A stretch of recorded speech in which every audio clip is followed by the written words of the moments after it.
Hello and welcome to SPMIS Academy. Today we'll analyze important newspaper articles of 20th September 2024. Please note you can download the PDF version of today's newspaper analysis by clicking the link given in the comment section. This is the list of the topics that we will be covering from today's newspaper. First article is about Harappan civilization. Enigma remains even after 100 years of exploration. This topic is important from our syllabus GS paper 1 Indian history point of view. देखिए Harappan civilisation के बारे में तो आपने अपने basic history classes में पढ़ा ही होगा। इसको इंडस रिवर वैली सिविलाइजेशन भी कहते हैं क्योंकि it got mainly developed around Indus river and it's tributaries. But जो इसका पहला साइट डिस्कवर किया गया था वो था Harappa, which is now in modern day Pakistan. तो इसी कारण से इस सिविलाइजेशन को कभी कभार हम लोग हड़प्पन सिविलाइजेशन भी कहते हैं। अगर टाइम पीरियड की बात की जाए तो Harappan civilisation spanned over a period of about 3300 BC to 1300 BC। ये एकदम एक्सट्रीम एंड्स बताए गए हैं। बट उसका जो मच्योर फेज था वो मतलब जहाँ पे वो पीक किया ये civilisation, that would be considered as somewhere close to between 2600 BC to 1900 BC।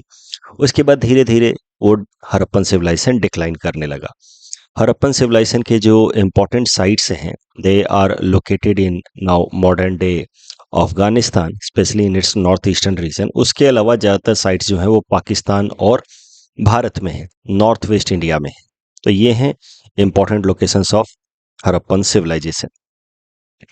Harappan settlement को सिविलाइजेशन इसलिए कहा जाता है क्योंकि they had developed many modern methods जो उस टाइम के लिए काफ़ी यूनिक माना जा सकता है। For example they had developed weighing and measurement system.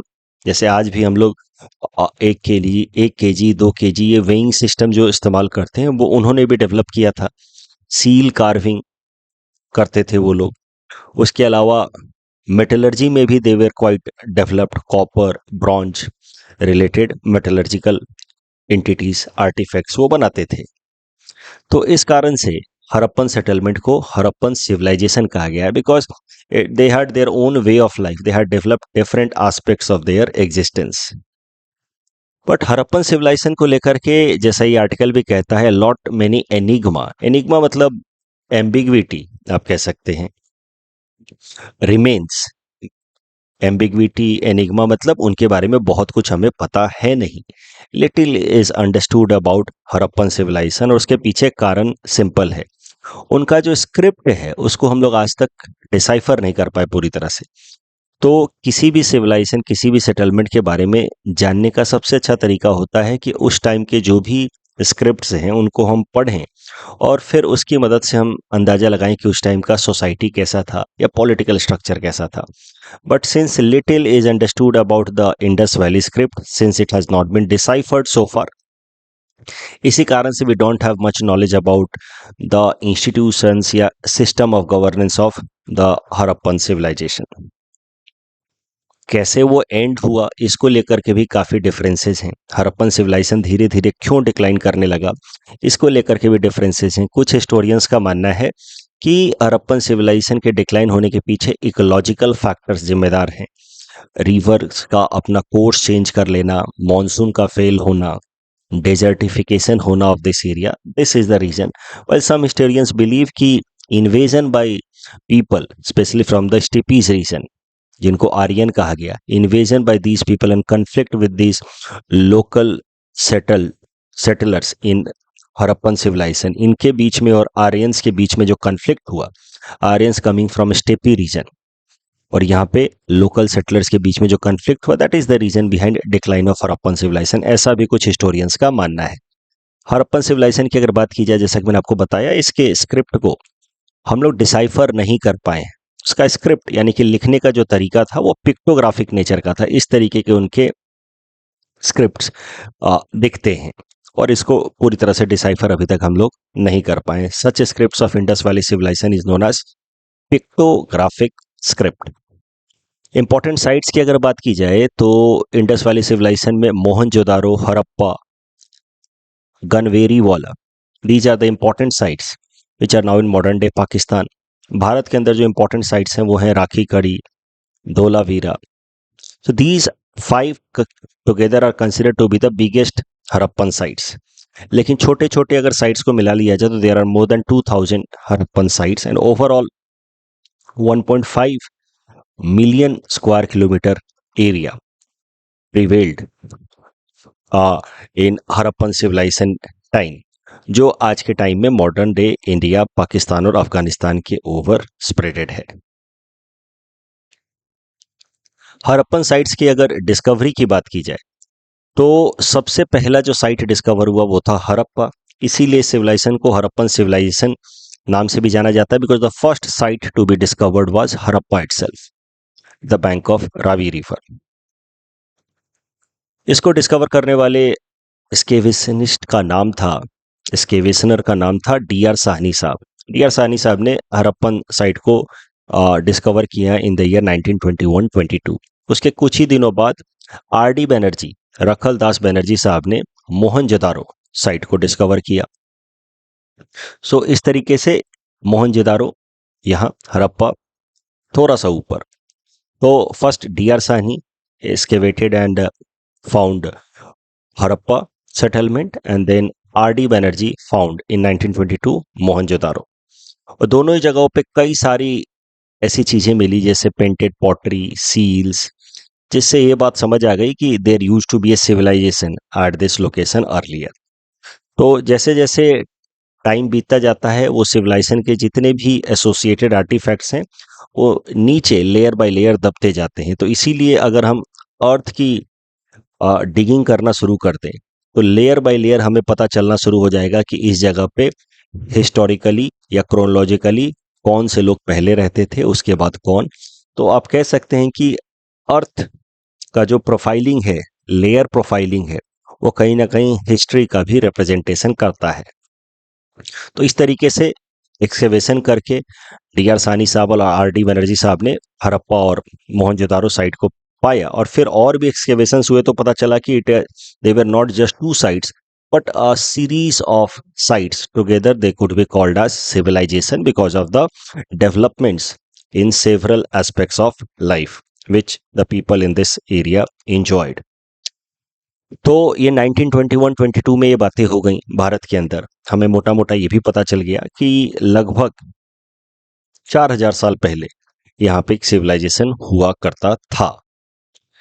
फिर आर्कियोलॉजिकल सर्वे ऑफ इंडिया के डायरेक्टर जनरल थे जॉन मार्शल, ब्रिटिशर थे जॉन मार्शल.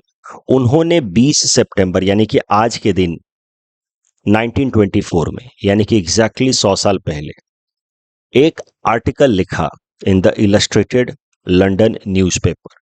तो उस आर्टिकल की मदद से ही announced the finding of a new civilization around Indus river in India, which he called in that article civilization of Indus Valley.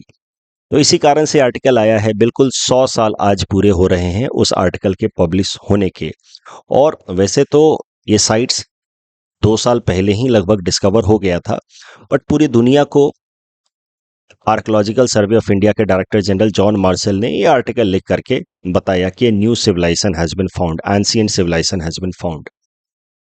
What is the significance of discovery of the Harappan sites?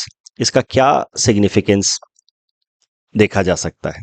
देखिए, तो उस time तक जितने भी historians थे, for example Vincent Smith का नाम mention किया गया इस आर्टिकल में, उनका मानना था कि भारत के अंदर कोई सिविलाइजेशन थी नहीं before 6th century BC. So Vincent Smith had concluded कि India jumped directly from stone age to the age of Buddha, Buddhist stupas. मतलब सीधा आप कह सकते हैं कि स्टोन एज के बाद विंसेंट स्मिथ का मानना था कि the age of Mahajanapada started and then Buddhism started. बीच में ऐसा कुछ भी सिविलाइजेशन भारत के अंदर था नहीं. नेचुरली कहीं ना कहीं गैप है इस अंडरस्टैंडिंग में, क्योंकि एकाएक से from stone age how can there be rise of huge civilization the age of Mahajanapadas. ये गैप कहीं ना कहीं था ही. दैट एवरी हिस्टोरियन एक्सेप्टेड कि ये नहीं हो सकता है कि एकाएक से स्टोन एज से वी वुड लीड टू और give rise to the age of Mahajanapada. तो वो गैप को पूरा किया गया with the finding of Harappan sites. उसके अलावा इंडिया का आप कह सकते हैं ग्लोबल लेवल पे स्टेचर भी बढ़ता है with the discovery of Harappan civilisation. दुनिया के कुछ जगहों पे ही इतने पुराने समय में भी in such an ancient time only few locations across the world had civilization and one such was in India। तो ब्रिटिशर जो हमें पाठ पढ़ाते हैं, जब उन्होंने हमें कॉलोनाइज किया तो वो कह रहे थे कि we are on civilising mission, हम आपको सिविलाइज करने आए हैं। तो कहीं ना कहीं हड़प्पन सिविलाइजेशन का डिस्कवर होना ये बताता है कि Indians were are already civilised, we had a very ancient history of civilization. We need not to be given lecture or schooling on civilization. So this discovery of Harappan civilization, it established India amongst few ancient civilizations especially of Asia. Asia के अंदर आप मान सकते हैं कि Harappan civilisation के दो कॉन्टेम्पोररीज थे।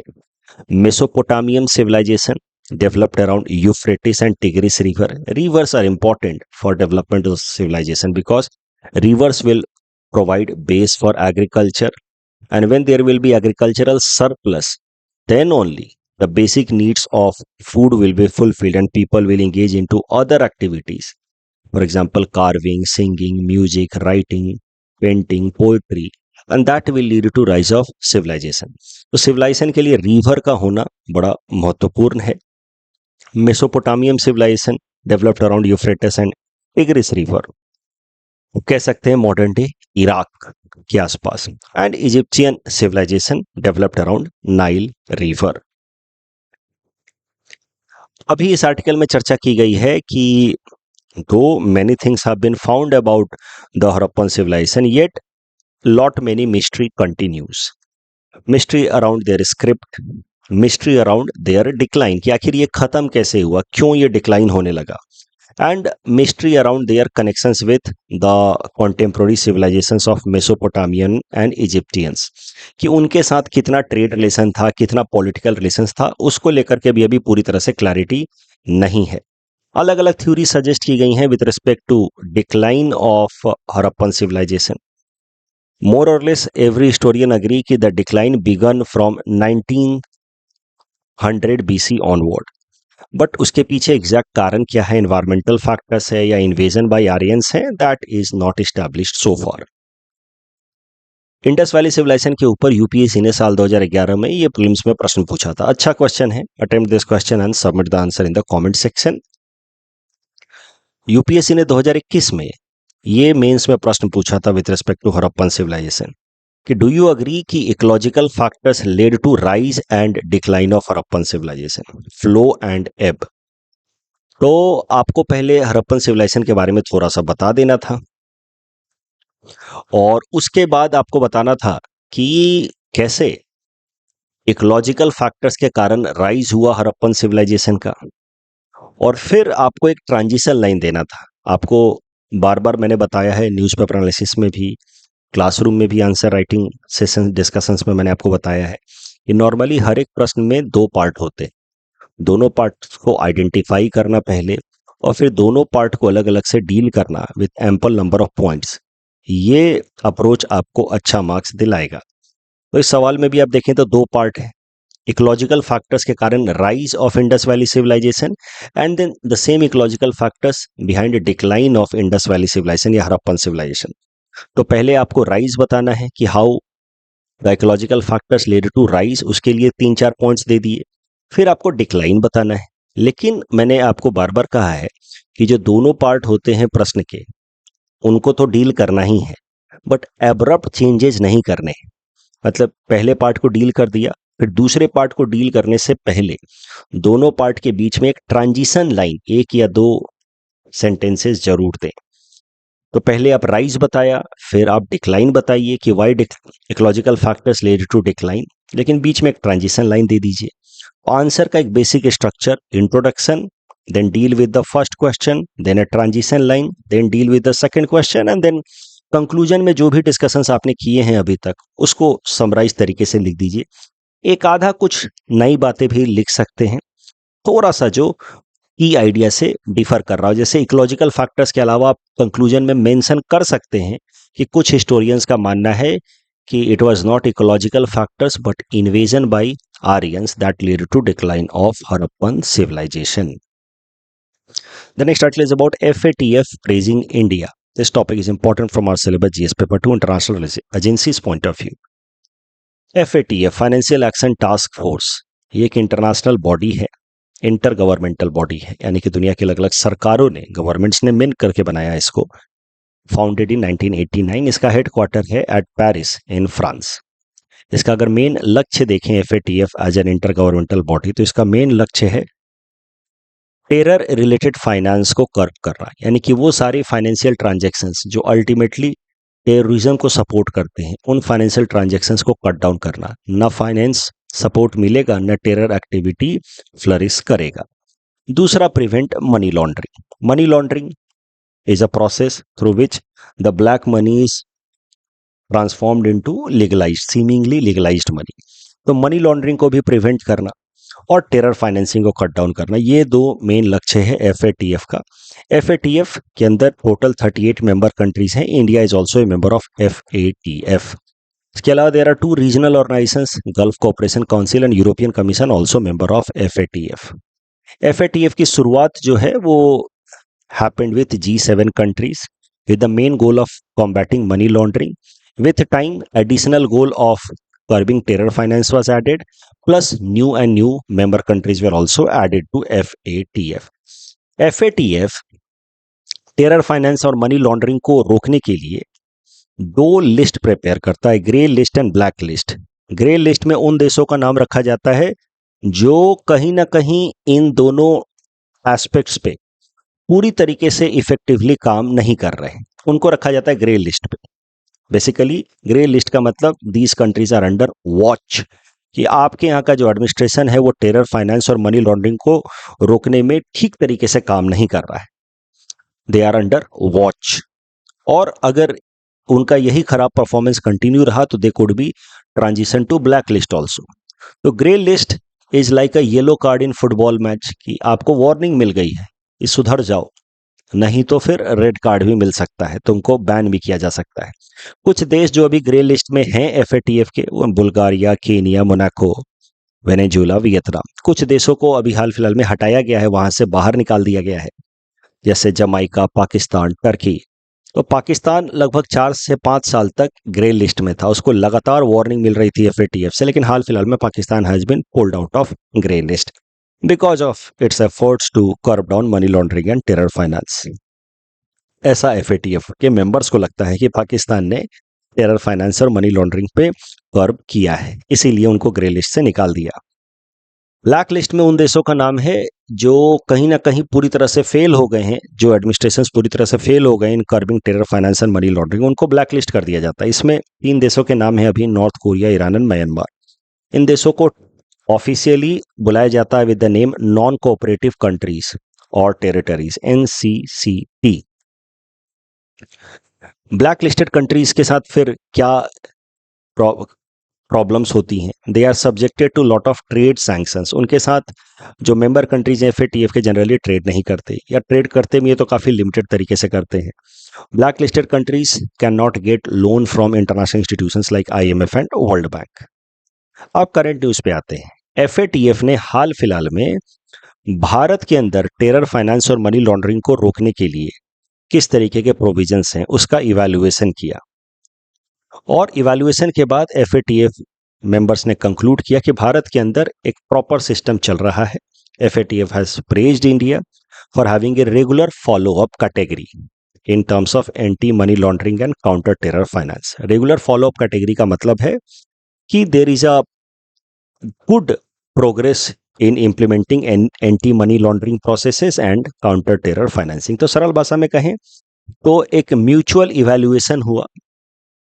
FATF के मेंबर कंट्रीज ने मिल करके म्यूचुअल तरीके से भारत के अंदर जो एफर्ट्स हैं मनी लॉन्ड्रिंग और टेरर फाइनेंस के, उनको इवैल्यूएट किया, और इवैल्यूएट करने के बाद कहा, कंक्लूड किया कि इंडिया का जो एफर्ट्स है to curb these 2 activities, it is quite justifiable one, ये प्रॉपर तरीके से इंप्लीमेंट हो रहा है. But FATF also raise certain concerns with respect to India's administrative structuring of anti money laundering and counter terror finance. उन्होंने कहा कि आप तो ठीक से काम कर रहे हैं, बट दो एरियाज ऑफ कंसर्न है। पहला कंसर्न है pendency of cases with respect to money laundering. Money laundering के कई सारे केसेस हैं जो मनी लॉन्ड्रिंग के स्पेशल कोर्ट्स में पेंडिंग है।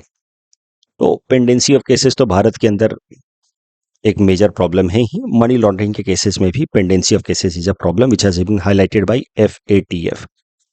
FATF ने सजेस्ट किया कि अपने कोर्ट सिस्टम को स्ट्रेंथन करें। स्पेशल जो कोर्ट्स बनाए गए हैं मनी लॉन्ड्रिंग एक्ट्स के लिए या मनी लॉन्ड्रिंग एक्टिविटीज को प्रोसिक्यूट करने के लिए, उनको स्ट्रेंथन करें, उनकी कैपेसिटी बिल्ड करें। साथ ही साथ इन्फोर्समेंट डायरेक्टरेट, जिसकी मेन जिम्मेदारी है मनी लॉन्ड्रिंग के केसेस में प्रोसिक्यूशन करवाने की टू द वायलेटर्स, उसकी भी कैपेसिटी को बिल्ड करें।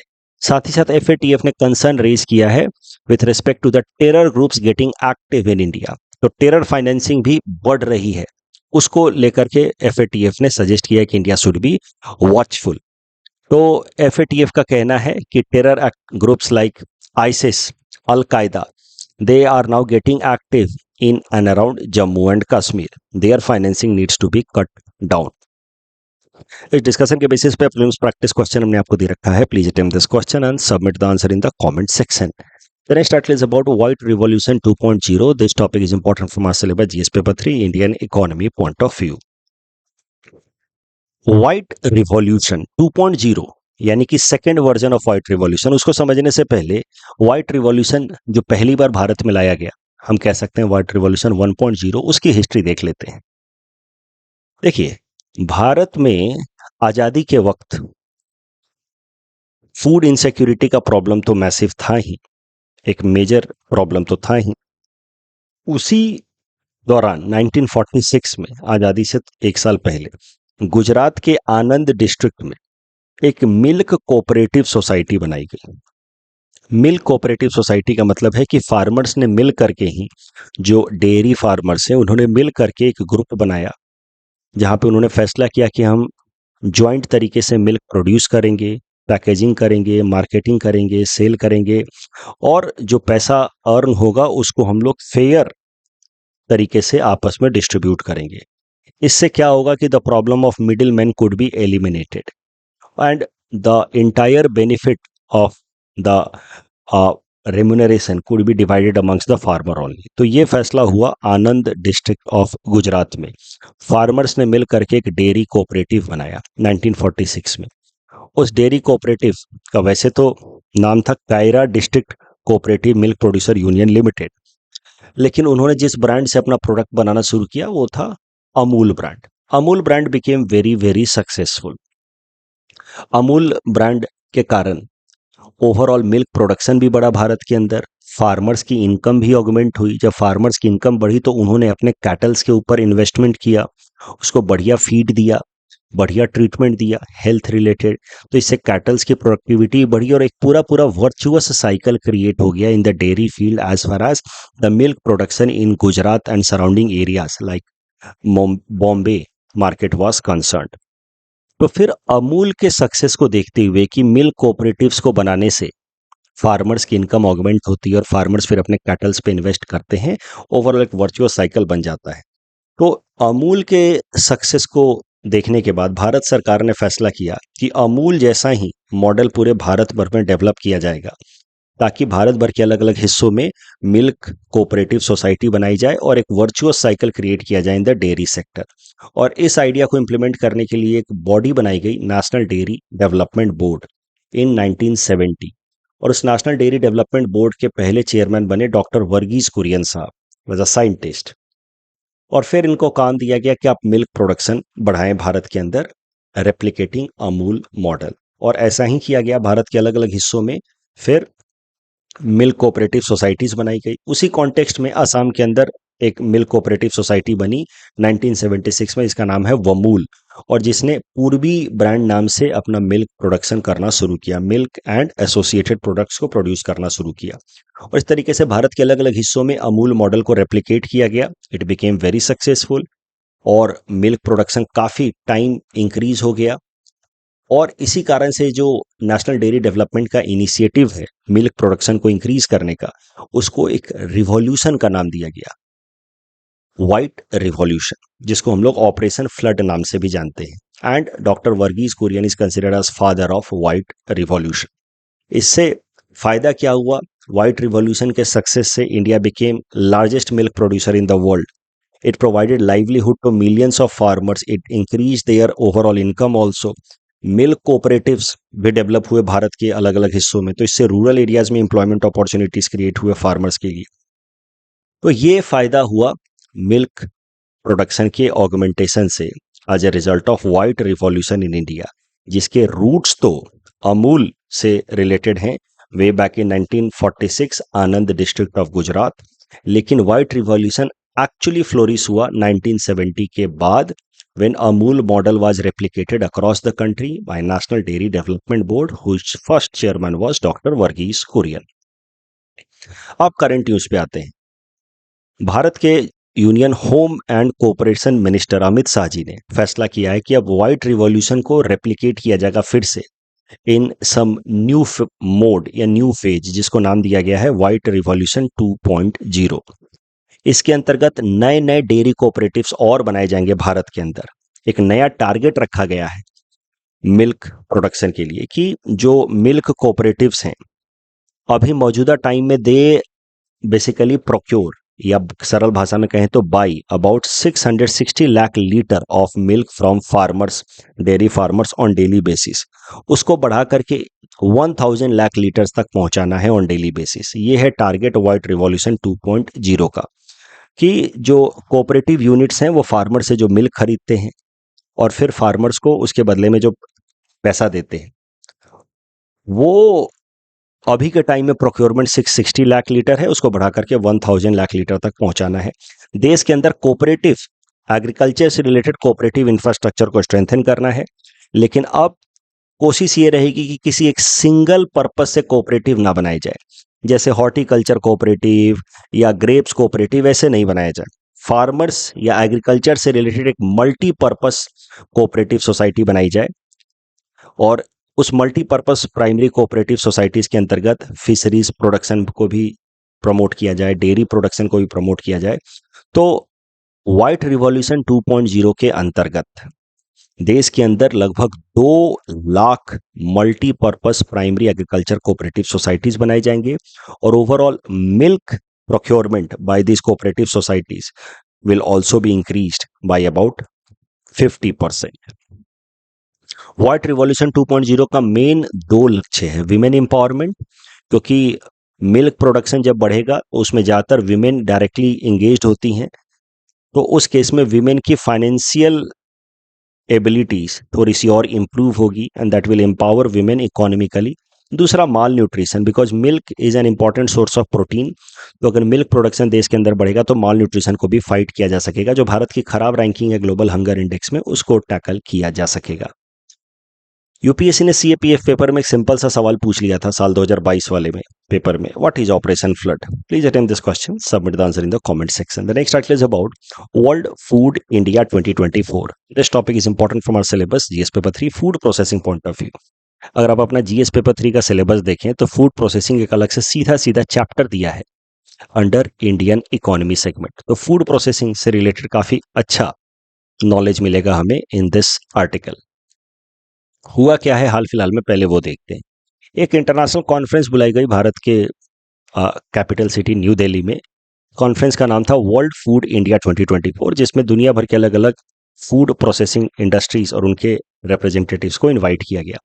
वर्ल्ड फूड इंडिया कॉन्फ्रेंस 2024 को एड्रेस करते हुए हमारे प्रधानमंत्री नरेंद्र मोदी जी ने कहा कि भारत ने पिछले 10 सालों में फूड प्रोसेसिंग को लेकर के नए नए इनिशिएटिव्स लिए हैं। फूड प्रोसेसिंग का सिंपल सा मतलब होता है value addition in the food grains. जैसे गेहूं को आपने आटा में कन्वर्ट कर दिया, आटे को आपने बिस्किट में कन्वर्ट कर दिया, ब्रेड में कन्वर्ट कर दिया, तो उसमें वैल्यू एडिशन करना उसी को कहा जाता है फूड प्रोसेसिंग, जिससे इनकम जनरेट ज़्यादा हो फॉर द फार्मर्स। तो फूड प्रोसेसिंग होगा तो इन वैल्यू एडिशन होगा, वैल्यू एडिशन होने से हायर प्राइस पे वो प्रोडक्ट बिकेगा in the market and that will help in more remuneration for the farmer. तो फूड प्रोसेसिंग सीधा सीधा फार्मर्स के इनकम ऑगमेंटेशन से रिलेटेड है। और प्रधानमंत्री नरेंद्र मोदी जी ने वर्ल्ड फूड इंडिया कॉन्फ्रेंस 2024 में कहा कि पिछले 10 सालों में भारत ने कई सारे ट्रांसफॉर्मिंग इनिशिएटिव्स लिए हैं with respect to food processing. उसमें से 4 उन्होंने गिनाए। तो सीधा सीधा रट लेंगे इसको। इससे जो हमारा चैप्टर 7 है फूड प्रोसेसिंग, उसके लिए हमें 4 सीधे सीधे पॉइंट्स मिल जाते हैं इस आर्टिकल की मदद से। पिछले 10 सालों में भारत सरकार के initiatives in order to strengthen food processing in India, 100% FDI allow किया गया फूड प्रोसेसिंग में। प्रोडक्शन लिंक्ड इंसेंटिव स्कीम लाया गया फूड प्रोसेसिंग के लिए। प्रोडक्शन लिंक्ड इंसेंटिव स्कीम में क्या किया जाता है, कम से कम 20 ऐसे सेक्टर्स को आइडेंटिफाई किया है भारत सरकार ने, जहां पे उन्होंने उन सेक्टर से एसोसिएटेड जो मैन्युफैक्चरर्स हैं उनको प्रॉमिस किया है भारत सरकार ने कि आप अपने करंट प्रोडक्शन से अपने प्रोडक्शन को फर्दर इंक्रीज करोगे तो जितना भी आप एक्स्ट्रा प्रोडक्शन करोगे उसका 4 to 6% भारत सरकार मॉनेटरी इंसेंटिव या सब्सिडी देगी। जैसे आप साल का 1 लाख का प्रोडक्शन करते हो, अब 1 लाख की जगह पे 2 लाख का करोगे, तो एक्स्ट्रा 1 लाख के लिए आपको 4% से लेकर के 6%, यानी कि 4,000 से लेकर के 6,000 तक का मॉनेटरी बेनिफिट भारत सरकार की तरफ से मिल सकता है। That is food production linked incentive scheme. Production linked incentive scheme कम से कम 20 अलग अलग सेक्टर्स के लिए लाया गया है। उसमें से फूड प्रोसेसिंग इंडस्ट्री के लिए भी प्रोडक्शन लिंक्ड इंसेंटिव स्कीम लाया गया है। उसके अलावा 2 important scheme with respect to food processing, Sampada Yojana and formalisation of micro food processing enterprises. ये भी 2 इंपॉर्टेंट इनिशिएटिव्स है जो प्रधानमंत्री जी ने गिनाया, संपदा Yojana and formalisation of micro processing food enterprises. तो संपदा योजना भारत सरकार ने लॉन्च किया, भारत सरकार की मिनिस्ट्री ऑफ फूड प्रोसेसिंग ने लॉन्च किया साल 2016-17 में। संपदा योजना का मकसद ही था कि फूड प्रोसेसिंग से रिलेटेड जो भी इंफ्रास्ट्रक्चर है उसको मॉडर्नाइज किया जाए ताकि वेस्टेज कम हो, साथ ही साथ उनकी वैल्यू एडिशन ज़्यादा हो, रूरल एरियाज में एम्प्लॉयमेंट जनरेशन हो, और अगर स्टैंडर्ड तरीके से हम लोग प्रोसेसिंग करेंगे तो एक्सपोर्ट मार्केट में भी एक्सेप्टेबिलिटी बढ़ेगी हमारे एग्रीकल्चरल प्रोडक्ट्स की। क्योंकि अगर स्टैंडर्ड तरीके से प्रोसेसिंग नहीं करेंगे, एकदम घरेलू नुस्खे से आपने मान लीजिए आम का अचार बना दिया, वो भी तो है फूड प्रोसेसिंग ही, लेकिन आपने घरेलू नुस्खे से आम का अचार बनाया, तो हो सकता है कि कुछ आप स्टैंडर्ड मेजर्स को ना फॉलो करें, specially with respect to food safety, जिस कारण से आप उसको मार्केट में ना बेच पाएं या फिर एक्सपोर्ट ना कर पाए। तो modern infrastructure for food processing करना, जिससे मार्केटेबिलिटी बढ़ जाए प्रोसेस्ड फूड की और फार्मर्स की इनकम बढ़ जाए, रूरल एरियाज में एम्प्लॉयमेंट जनरेट हो, that was the key objective of संपदा योजना। इसके अंतर्गत मेगा फूड पार्क्स एस्टैब्लिश किए गए भारत के अलग अलग हिस्सों में, जहां पे अब फूड प्रोसेसिंग को लार्ज स्केल पे किया जा सकता है। कोल्ड चेन के इंटीग्रेटेड स्ट्रक्चर को डेवलप किया गया, जहां पे फूड आइटम्स को प्रिजर्व करके रखा जा सकता है in order to reduce wastage. Agro processing यानी कि एग्रीकल्चरल प्रोडक्ट्स के प्रोसेसिंग के लिए क्लस्टर्स डेवलप किए गए, 4-5 गांवों को मिला करके एग्रो प्रोसेसिंग क्लस्टर, जहां पे फार्मर जा करके अपने एग्रीकल्चरल आउटपुट की प्रोसेसिंग कर सकते हैं। गेहूं को आटे में कन्वर्ट कर सकते हैं, आटे को किसी और चीज में, ब्रेड में कन्वर्ट कर सकते हैं। Creation of forward and backward linkages. Forward and backward linkages का क्या मतलब होता है? जैसे मान लीजिए आप गेहूं उगाते हैं, तो उसको और फॉरवर्ड आप कन्वर्ट कर सकते हैं into some other high end product, तो उसको कहा जाएगा फॉरवर्ड लिंकेजेस। जैसे कि आप उसको ब्रेड बना करके मार्केट में बेचें, मैदा बना करके मार्केट में बेचें, फॉरवर्ड लिंकेजेस। बैकवर्ड लिंकेजेस, बेहतर सप्लाई ऑफ पेस्टिसाइड, बेहतर supply of fertiliser, irrigation facility, तो वो सब कहा जाएगा बैकवर्ड लिंकेजेस। तो फॉरवर्ड एंड बैकवर्ड लिंकेजेस को स्ट्रेंथन करना और ओवरऑल फूड प्रोसेसिंग और प्रिजर्वेशन की कैपेसिटी को स्ट्रेंथन करना, ये 5 मेन ऑब्जेक्टिव संपदा योजना के अंतर्गत। And formalisation of micro food processing enterprises scheme, ये स्कीम भी ministry of food processing industry लेकर के आई। जैसा नाम आपको समझ आ रहा है, जो भी फूड प्रोसेसिंग सेक्टर हैं, फूड प्रोसेसिंग इंडस्ट्रीज हैं, उनको फॉर्मलाइज करना, from informal to formal sector. उसके लिए उनको मॉनेटरी सपोर्ट देना in form of loan at subsidise rate. तो लोन बेस्ड सब्सिडी में क्या होता है कि आपको लोन मिल जाएगा बैंक से at some cheaper rate as compare to normal loan. तो अलग अलग जो लोन सब्सिडी स्कीम चलाती है सरकार, उसके अंतर्गत जब आप लोन को अप्लाई करेंगे, if you are the right beneficiary, तो उसके अंतर्गत जब आप लोन के लिए अप्लाई करेंगे तो आपको सस्ते दामों पे लोन मिल जाता है as compare to normal loan. तो formalisation of micro food processing enterprises scheme एक तरीके का लोन सब्सिडी स्कीम ही है, जहाँ पे जो इनफॉर्मल सेक्टर में फूड प्रोसेसिंग इंडस्ट्रीज लगे हैं, जैसे मोमो बनाने वाले क्या करते हैं, घर में काफ़ी इनफॉर्मल तरीके से मोमो बनाया ला करके बेच रहे हैं। तो कहीं ना कहीं उसमें हाइजीन कंसर्न है, कहीं ना कहीं इसमें फूड सेफ्टी कंसर्न है। तो इन तरह के जितने भी इनफॉर्मल सेक्टर्स हैं फूड प्रोसेसिंग में एंगेज्ड, उनके लिए एक मौका है under formulation of micro food processing enterprises scheme कि आप लोन के लिए अप्लाई कर सकते हैं। एट ए सब्सिडाइज रेट आपको लोन मिलेगा from the banks, because that loan scheme is backed by the government under this scheme. और उस पैसे का आप इस्तेमाल कर सकते हैं to transform your economic activity from unorganised to a formal one. इससे फूड क्वालिटी का कॉम्प्लायंस भी इंप्रूव होगा, फूड सेफ्टी भी इंप्रूव होगा। That is the goal of formulation of micro food processing enterprises scheme. अब ये जो संपदा योजना है या formulation of micro food processing enterprises scheme है, इनका आप जिक्र कर सकते हैं अगर सीधा सीधा फूड प्रोसेसिंग पे प्रश्न ना भी आए, इन जनरल एग्रीकल्चर पे भी प्रश्न आए, तो भी आप इनका जिक्र कर सकते हैं कि सच schemes will be helpful in augmenting farmers income, क्योंकि भारत सरकार का लक्ष्य है doubling farmer income in real sense. Rural areas में एम्प्लॉयमेंट जनरेशन में भी ये स्कीम्स इंपॉर्टेंट होगी, क्योंकि रूरल एरियाज में ही एग्रीकल्चर मेनली होता है। एग्रीकल्चर रिलेटेड अगर फूड प्रोसेसिंग होगी रूरल एरियाज में, उसके इंडस्ट्रीज लगेंगे अगर रूरल एरियाज में, तो एम्प्लॉयमेंट जनरेशन होगा रूरल एरियाज में। Distressed migration from rural to urban area वो रुकेगा। ओवरऑल आत्मनिर्भर भारत अभियान इनिशिएटिव को स्ट्रेंथ मिलेगा, क्योंकि जो प्रोसेस्ड फूड जो हम इंपोर्ट करके यूज करते हैं उसके जगह पे हमारे देश के अंदर बनाई गई चीजें हम इस्तेमाल करेंगे, तो that will strengthen India self reliability in economic sense. इस डिस्कशन के बेसिस पे प्रीलिम्स प्रैक्टिस क्वेश्चन हमने आपको दे रखा है। Please remember this question and submit the answer in the comment section. The next article is about Arunodaya 3.0 rolled out. This topic is important from our syllabus GS paper 5 Assam issues point of view. Arunodaya scheme के बारे में मुझे उम्मीद है आप पहले से जानते ही हैं, क्योंकि हमने कई दफा न्यूज़पेपर एनालिसिस में कवर किया है। ये असम सरकार की फ्लैगशिप इनिशिएटिव है, फ्लैगशिप वेलफेयर इनिशिएटिव। मतलब हर साल असम सरकार 18 मेजर इनिशिएटिव्स बजट अनाउंसमेंट के दौरान लेकर के आती है, जो उसको वो लोग फ्लैगशिप इनिशिएटिव कहते हैं। तो 2020 में ही असम सरकार ये लेकर के आई थी Arunodaya scheme, one of the 18 flagship scheme of that year.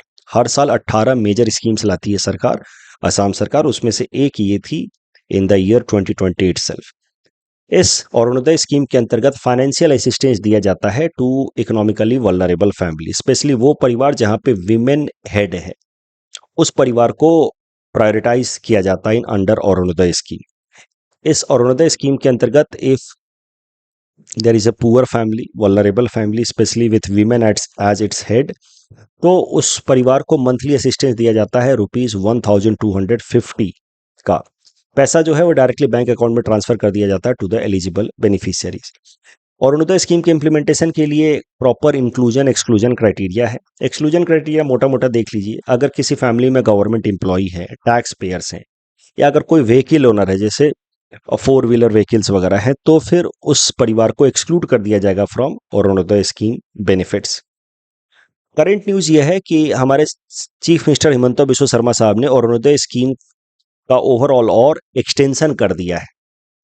उसमें 37.2 लाख बेनिफिशियरीज को और ऐड कर दिया गया है। So now more families have been included under Arunodaya scheme.